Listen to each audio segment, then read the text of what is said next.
In fact, I tell employees when they're thinking about changing jobs, well, does the organization you work for, do they care about you as a person? Are they investing in your good?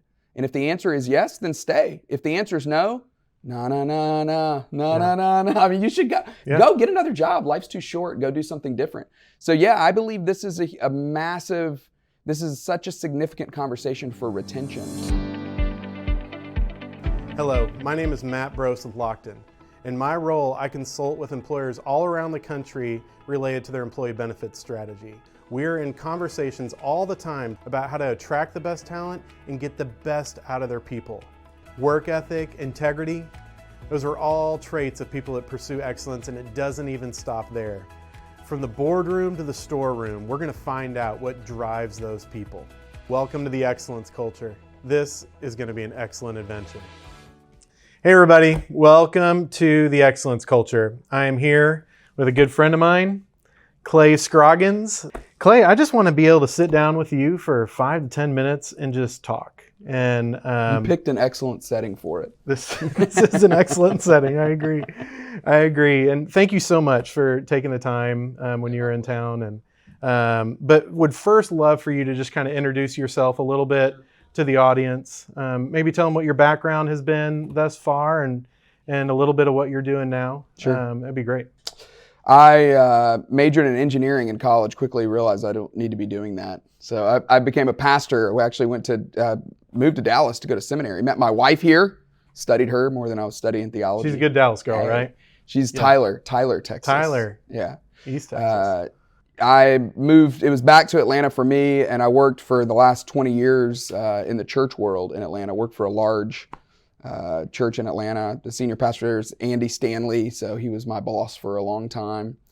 2017, I released a book called How to Lead When You're Not in Charge, and that book has had pretty good amount of success and has given me a lot of opportunities to talk to companies, talk to organizations about leading without authority. I call it authority deprivation. What do you do when you don't have the title you want or don't have the job that you want, don't have all the power that you want, but you still want to get things done? So I spend my days now speaking to organizations, talking about that topic. I've since released 2 other books, one called How to Lead in a World of Distraction, which is really about how to become an emotionally healthy leader. And then just last year released a book called The Aspiring Leader's Guide to the Future. Okay. But I spend the most of my time talking about the first one. Yeah, that seems to be the book that's resonated the most thus far. Yeah. Who knows, right? I mean, surely there's a blockbuster to come, I don't know. Yeah. But yes, that's the one that has resonated the most. Well, I think just that concept, and we're talking about excellence, and I have a passion for excellence in the workplace, and would really like to really hear from you, like what led to that just concept of that book. Did you have something going on in your life or anything like that, or experience that you had with a mentor or anything like that might have sparked that? Yeah, the opening line of the book is, I've always wanted to be a leader. And it's amazing. That's a side note, but I have a writing coach who he was like, we need to get the first line, because the first line really does help you set the story, tell the story. And he was true. I mean, that's been my journey, working in the middle of organizations, feeling like I was stuck in the middle.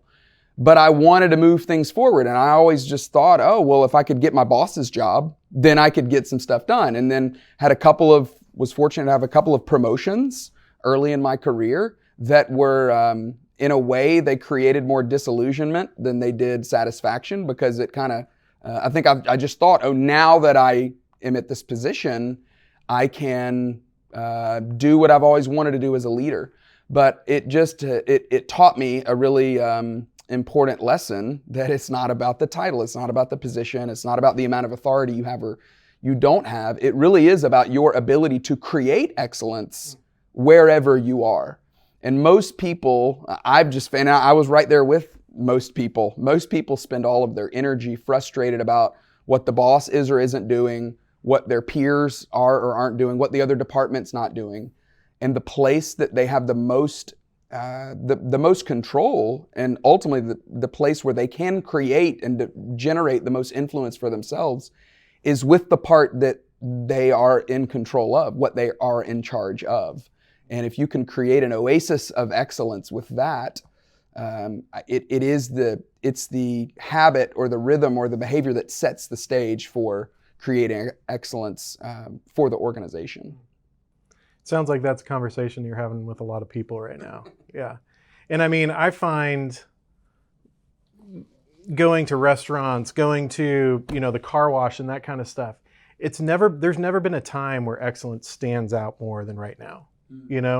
I feel like for the most part, I go to a restaurant, I feel like I have to apologize for asking for service, sometimes. I'm sorry, but I'd love some ketchup with these fries. So sorry. Right. Yeah. And, but then there are some people that you run into where it's just like, wow, they care a lot. Yeah. Yeah. I mean, what are just your thoughts around that? Like, we're in this time, why do you think we're in a time where there's such a lack of excellence right now? Well, we're definitely, we're in our society loves immediacy. We love instant fame, instant success. And I think there's so many examples of that. Obviously, social media, what YouTube has created, the kind of the Justin Bieber approach to career. I just put a couple of videos out there and Usher finds me and all of a sudden I'm a worldwide celebrity. A lot of people want that story. They hear that and they think, oh, that's all I've got to do. Well, that's just not the path for most people. For most people, it's putting in the work right where you are. It's creating excellence right where you are.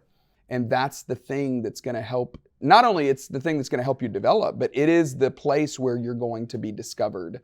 I like the simple illustration of, you remember back in the day when we used to, when you took a picture and you wanted to get it developed, they would take it into a dark room to develop the photo, right? I mean, development happens. It happens best in the shadows. It happens best in those places where we're not in the limelight. And so to your point, to see somebody at a restaurant, to see somebody who's an hourly employee at a hotel, or you mentioned before we even started the guy at Subway that made your sub with just such excellence, and passion. Right? Yeah. And passion.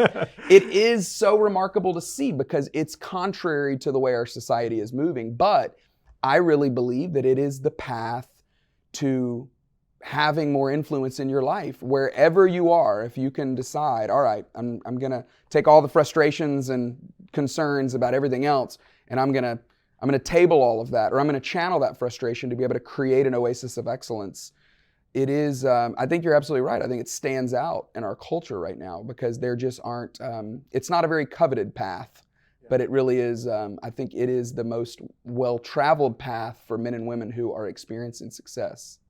So do you think, let's say those type of people, like that person that I was able to engage with at Subway, do you think that that's a more nature or nurture? Oh, that's a great question. Yeah.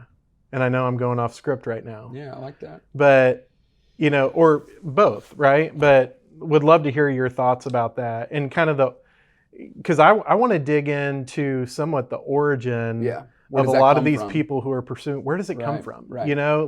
And we don't have to figure it out right here, but where does it come from? And is there, from an employer standpoint, something that they can be looking out for that's just some of those characteristics where this is going to be somebody who is going to be excellent, Well, my first thought about that question, it's a very thought-provoking question. Is it nature? Is it something you're born with, or is it something you can learn?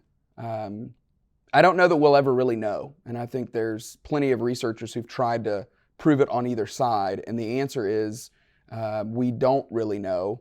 And so then you're left with the options. Well, can you develop that or can you not? I would just like to believe that you can, because if you can't, what are we all doing anyway, right? It just feels like an utter waste of time. And so I just choose to believe that no, it is possible from wherever you are, whatever seat that you find yourself in today, that you can cultivate influence for yourself, and you do it by creating excellence right where you are. Whatever you're doing right now, the place where you start on cultivating influence for yourself is, I'm gonna be the best Subway sandwich line chef possible. And the fear that people have is they go, well, how long is it gonna take me to get noticed, right? I mean, when is the manager gonna notice, or when are they gonna give me my own store? And the answer is, when it's time. I think people are discovered from all parts of organizations, but it's going to take time to invest in your craft, to invest in what you're doing, to build relationships with people, and to prove that, that you have what it takes to be able to handle more. I love the simple line that Jesus gave. This is one of Jesus' biggest leadership principles, is he said, if you want to be trusted with more, you start right where you are. That he who is faithful with little is showing that he or she can handle more.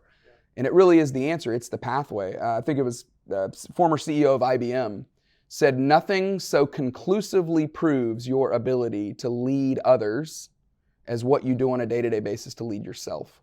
That the place you start is right here with what you're most in charge of, that you can lead yourself well, you can create excellence right where you are, you can bring the kind of attitude that is an attitude of forward-thinking, hope-filled, anything is possible positivity to your what feels like a dead-end job. If you can bring that today, if you can bring critical thinking, adding value to others, thinking of ways that we can make our culture better, create a better organization, those are the kind of men and women that eventually will get to lead more. So is it nature or nurture?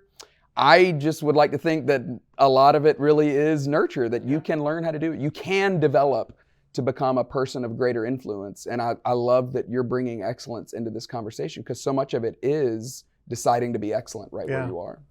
And what do you, from an employer perspective, obviously employers are looking to get people who are excellent. Employers are looking for the best talent that they can get, but they've got to retain that talent, right? And so you get someone who comes in and they kill it. You've either got an opportunity for upward mobility for that employee, or they're going to find a place. They're going to click on another Zoom link to change jobs, right? Yeah, and I mean, that can be a challenge, right? I mean, should an employer be thinking about ways to retain those people even if there's not upward mobility opportunities? Or should an employer just realize that's part of the game? And that's part, if we're the first step of somebody who's excellent, that's great. It's great for that person, more focused on that person, right? So interested in your thoughts around well, the that. last thing you said there, should I just think about it, all right, we're going to be the first step? I mean, that is, I think that's an abundant mentality, right? So I think it's always better to have an abundance mentality versus scarcity mentality, right? That old adage of, well, what if we develop this person and then they become even better and then other people start poaching them and hiring them to their company, right? And the option is, well, what if we don't? What if we don't develop them, right? That they're just going to stay stagnant. So obviously I care deeply about leadership development. It's what I do for a living. And so I just deeply believe that the way you retain your employees is to make sure that they know that you care about them personally and that you are investing in their future. And if you can do that, people will stay.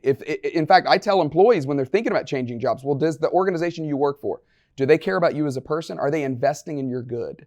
And if the answer is yes, then stay. If the answer is no, no. I mean, you should go get another job. Life's too short. Go do something different. So yeah, I believe this is this is such a significant conversation for retention, is what you're doing to develop your employees in the role that they're in, but also to become better humans, better people. Because the best kind of leaders are the best people. The best kind of employees are the best people. It really is. It's people development. It is talent development. It's professional development, but ultimately it's people development.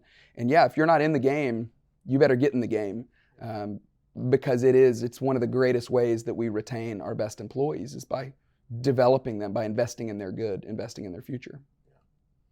That's so good. I feel like we're just scratching the surface. We'll have to have a round 2 at some point for sure. And maybe it's actually during a round of golf or something. Who knows? That is a great idea. You should do that. On the course, you should come up with your own little segment. Yeah. But man, is there anything else that you would like to say? Any kind of parting words that you'd like to? Yeah, I'm always sensitive to the person that's listening that's going, oh, all right, whatever. You don't know how hard my job is, or you don't know how discouraging life is. And so I would just say to the person that's watching or listening that feels like all that's great, and if my boss was better, or if I had an organization that cared about me, or if my company cared about me as a person, like, you have no idea how hard my life is. I would just say to that person, this season you're in right now is so important, even when life is discouraging, even when it's hard, because it is only when life is hard that we experience resistance. And resistance is what builds muscle. Resistance is what creates strength within us. And so if it feels hard or if it feels discouraging, I would just say keep moving, keep doing the right thing. Keep trying to create excellence right where you are, because it's making you better, it's creating opportunities for your future, and ultimately it means that you are on the pathway towards experiencing a better life on the other side of the job that you're in right now. You're not going to be where you are forever. Nobody is. But where you are right now is where you are. And so you may as well create as much excellence, create an oasis of excellence right where you are, even in the face of discouragement, even in the face of challenge, because it really is the pathway to experience success on the other side. Well, man, thank you so much. I know that you're doing some consulting with companies around the country. What's the best way for people to be able to reach out to you? Well, my email is just clay.scroggins@gmail.com. So hit me up, right? It's an honor. You're honestly. on LinkedIn too. On LinkedIn. My website is clayscroggins.com. But I would be totally honored to connect with any friend of yours. Genuine friend of mine. So I would be honored to get to connect. Well, thank you, man. Thanks for your friendship, and welcome to the excellence culture. Thanks. Yeah.